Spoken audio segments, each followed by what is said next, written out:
Hi guys, hello and welcome back to another video right here on the channel. So today we carry on with the home computer collection, the blue carts, and we are on to number 2, and this is the C64 Collection 2. Okay, so this one's got 14 games, and again we are revisiting Commodore's probably most famous machine. There are those that would argue the Amiga, but for me it'll always be the 64. So let's take a look at what is on this one. So in no particular order, the back says 14 C64 classics for Evercade, California Games, World Games, Impossible Mission 2, Pit Stop 2, Sword of Fargol, Street Sports Basketball, Uridium, Cybernoid, Nebulous, Firelord, Slayer, Zamzara, Insects in Space, and Mission Impossible. So straight away, we've got a couple more of the games. Being California and World Games, interesting choices. And we've got the second Impossible Mission game as well as another street sports title as well. So on paper, this one looks better than the first one. Let's get the little booklet open. For anybody new here to the series, these come in a little clamshell with a little instruction booklet and a tiny cartridge. Okay. There's your cart. So let's take a look at our book. So we've got the contents. Now that's really nice. The way this has been done is it reminds me immediately of the Commodore 64 starter book that you used to get with your computer. So that's really nice. So just got the contents about the C64 collection, which I'm going to read in a sec, and then just a list of games that I'll give you. Okay, so let's have a look. About the C64. The C64, which launched in January of 1982, quickly became one of the world's favourite home computers. Its library of games runs a gamut, from pick-up-and-play arcade-style titles to complex adventures and simulations. Alongside the libraries found on the 8-bit home consoles of the period, these games helped to advance what computer and video games could really be. With this second collection of C64 classics for Evercade, we bring you another broad cross-section of what this classic computer had to offer, including sports games, shoot-em-ups, adventure games, and more. Okay, so yeah, there's that one there. So let's have a little run through the book. So we've got California Games. A couple more pages of California Games, which is nice because they tell you how you actually do the events. World Games. Again, same sort of thing, tell you how you do the events. Impossible Mission 2. Pit Stop 2. Sword of Fargol. Street Sports Basketball and Uridium. Cybernoid and Nebulous. Firelord. Slayer and Zamzara, Insects in Space and Mission Impossible, and what I call the Pokemon page, have you got them all? Okay, so I'm going to drop down to the TV as always. I'm going to play my favourite 3. I always say not necessarily what some people may deem the best 3, but they're my favourite 3. Then I'm going to come back up and I'm going to give you my final thoughts. First game of the day, let's go for a little bit of racing with Pit Stop 2. Okay, so some nice simple options. Let's have a look. Okay, driver 1, press your button. So this was a split screen game where you could race your mates. You on the top, player 2 on the bottom.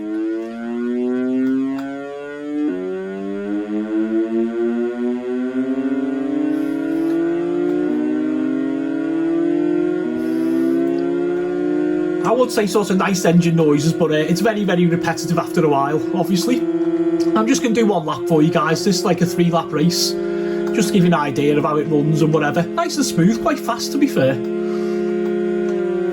Controls are nice, although only basically like left and right, an accelerate button and like a sort of almost like a turbo button. All you need to know on the top there, your speed, the time, and how much fuel you've got. The fuel obviously comes down to the fact of like, as you do longer races, you do actually go in and do, you know, Pit Stop, hence the name of the game there.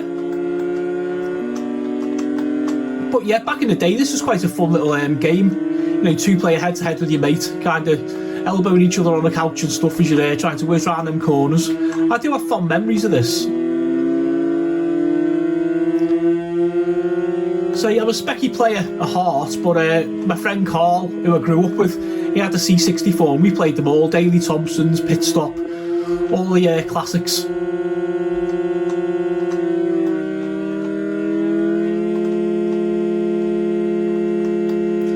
If you played this one or are a fan, please leave me a comment below and let me know.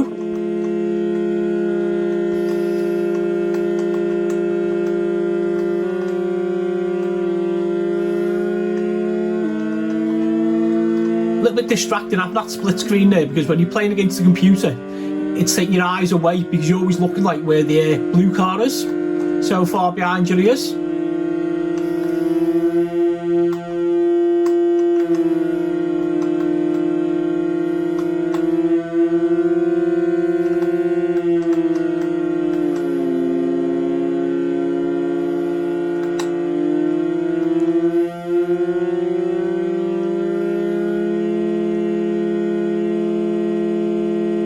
And here we are, guys, completing the end of the first lap.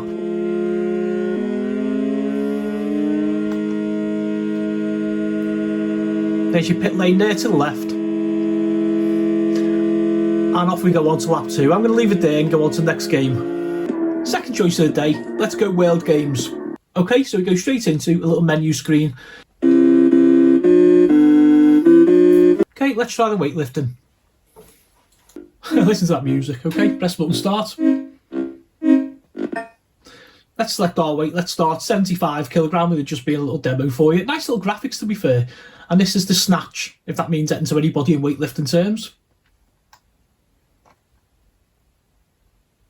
Oh, I dropped her on the first attempt. The mechanic's mad. You've got to kind of pull down, push up, pull down, and like basically time it. Let's see if we can do it again.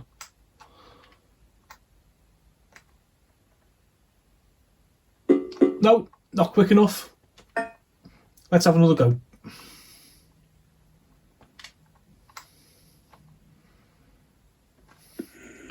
Oh, doing better this time. Up, and there we go. Got to hold it for a few seconds. Love his little face going red there, purple, all different colours. And we made it. Okay, barrel jumping. Again, lovely music, multiple crazy events. Let's have a look. Let's see if we can get 5 barrels on our first attempt. So this is just one of them where we just go left and right and pick up like a rhythm of the skates. I tend to just watch the skates themselves. We should get to a little flag in a minute where we press the jump. There we go. Up and over, pull down, and we've landed 5. I probably made that look easier. Should have seen it in practice the other day, my word. Let's go for 8. Showing off now, I've already got the gold medal.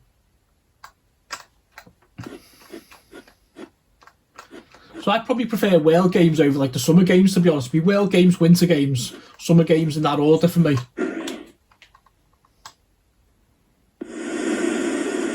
Shall we go for 10? And we'll be able to see him go flying, eh? We have to get this perfect or it's not going to end well. Let's go for it.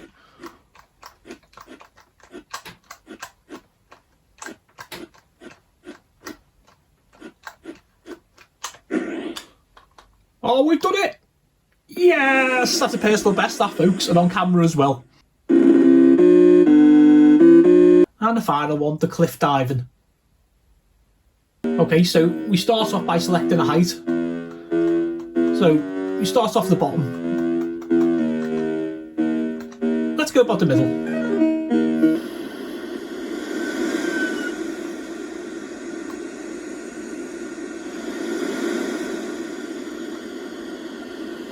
Yeah, I just about made that one. Nice little pelican on the rock there. Go next level up.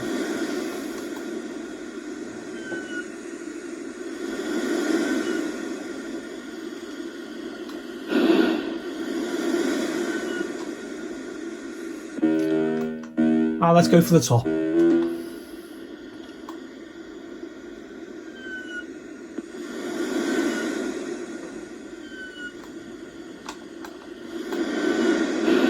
Yeah, clean sweep. Nice one.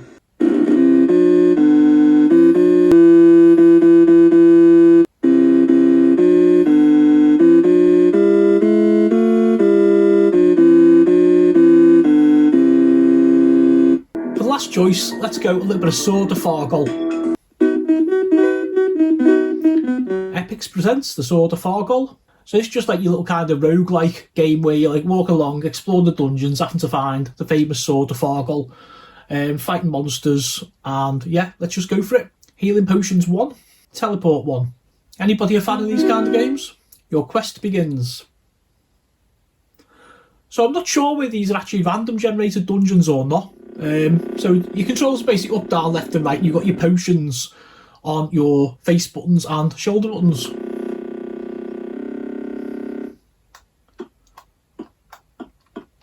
It's one of those games that's like really, really slow. It tends to sort of pause after you've gone like a few sort of steps. But yeah, I really love stuff like this. Okay, so we've reached the temple apparently.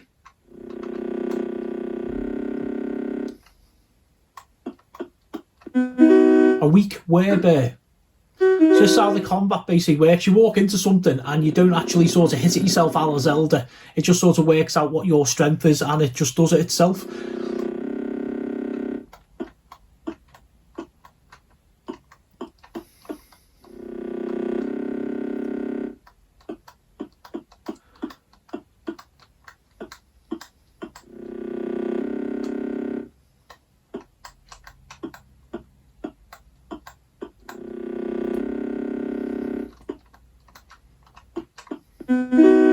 An ogre. Here we go, another combat. You've slain an ogre. So we get 8 XP points, experience points all along the way there. As we're going along, beating these barbarians and stuff. And as you can see, the map is like opening up. A werebear. We've slain him. So obviously these guys are attacked by a hobgoblin. You vanquished a hobgoblin.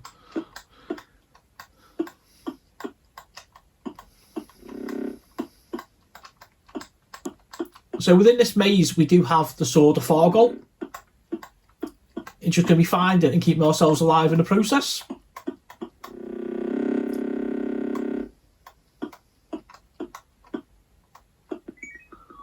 Okay, we found treasure. That's nice.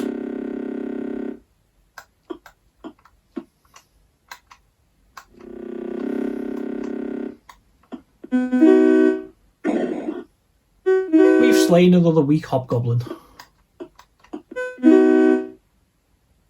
Magic sack.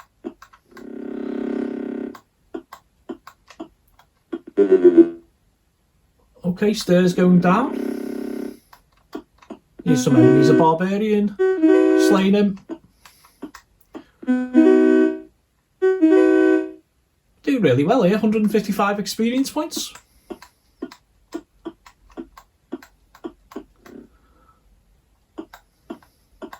So anybody who likes their old school Dungeons and Dragons will absolutely love this. Ignore the fact that, like, you know, the looks and whatever, it doesn't look amazing, I'll give you that, but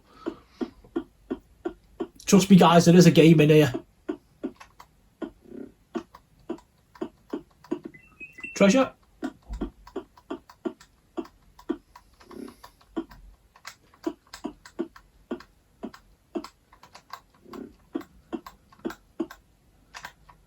I'm like a sucker for like dungeon crawls, even like board game wise, things like Descent and all that kind of stuff. I just love them. So we found another staircase there. By the look of it. Stairs going down. Oh yeah, here's something. Let's ignore it for now and try and get the rest of the map done now. More treasure.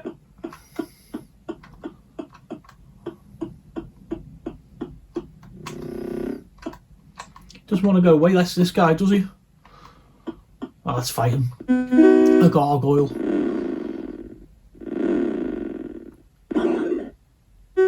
We've slain him.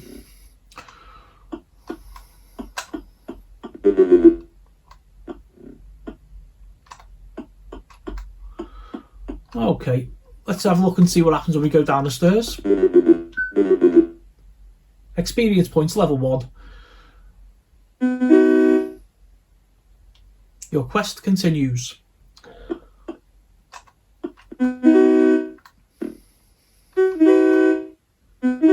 Oh, level raised to level 2. So you can see the way these just go, guys, can't you? We just carry on going until we find a sword, carry on mapping out the dungeon, and I'm going to leave it there because otherwise I'm going to be playing this all day, and I've just looked the time on the video as we're going. So let's go back up top and I'll give you my final thoughts.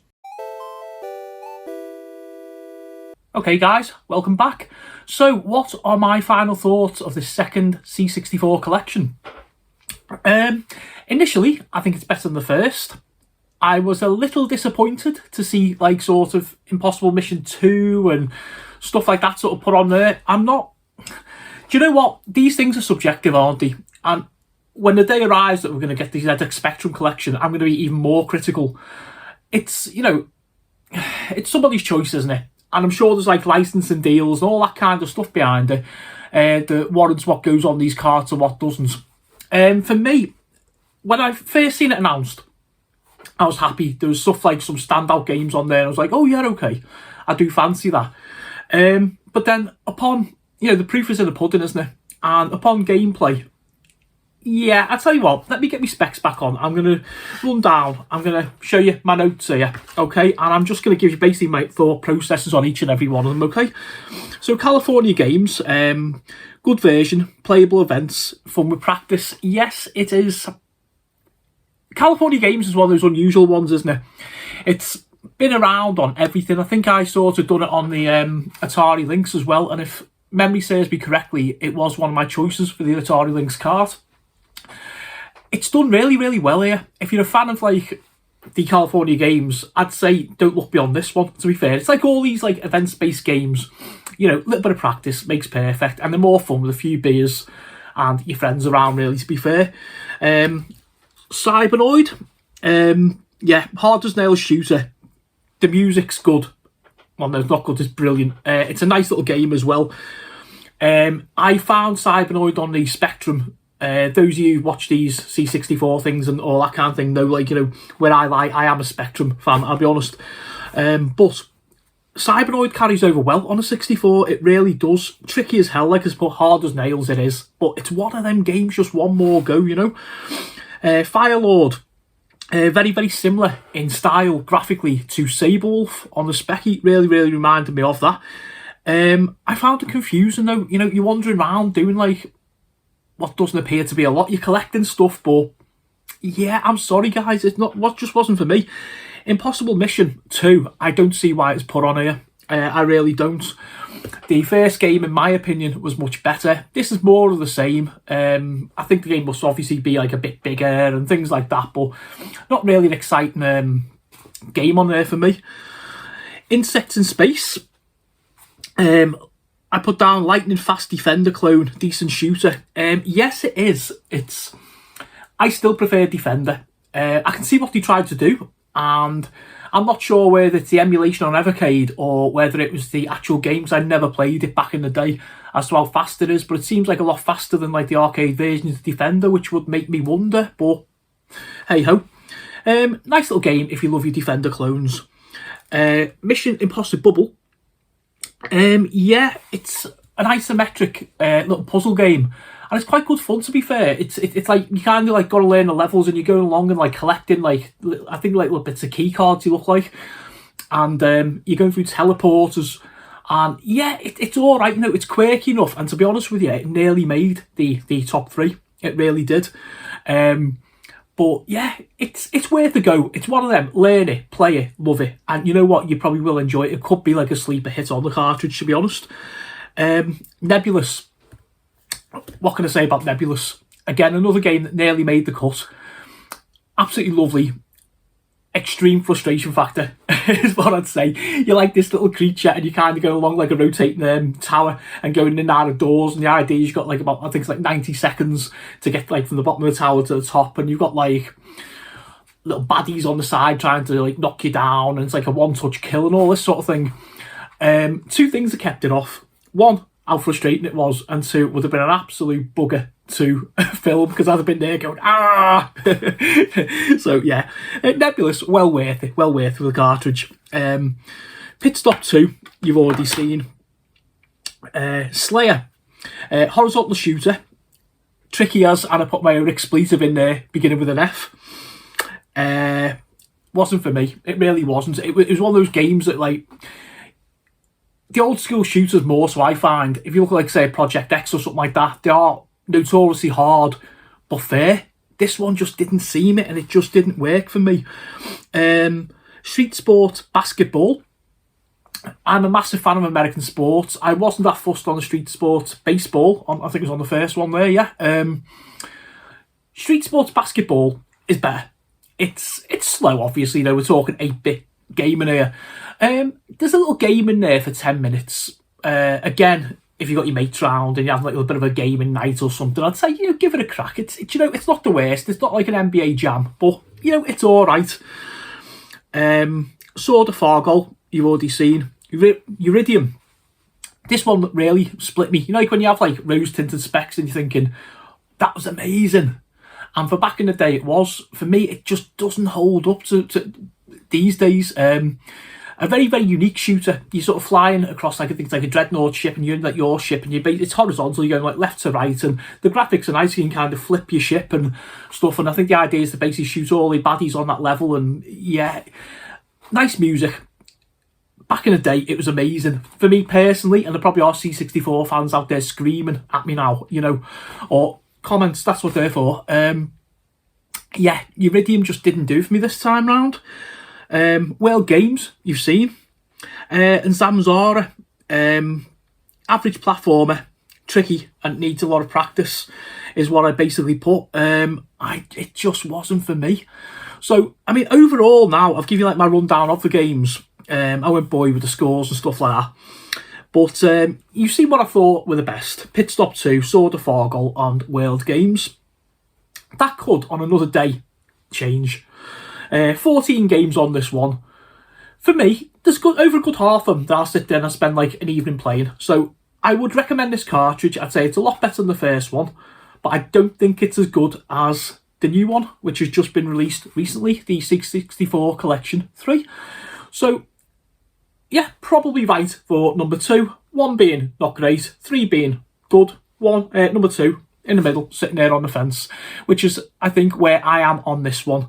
Okay, so I'm going to leave it there. I've waffled on long enough. Thank you so much, as always, for sticking with the channel.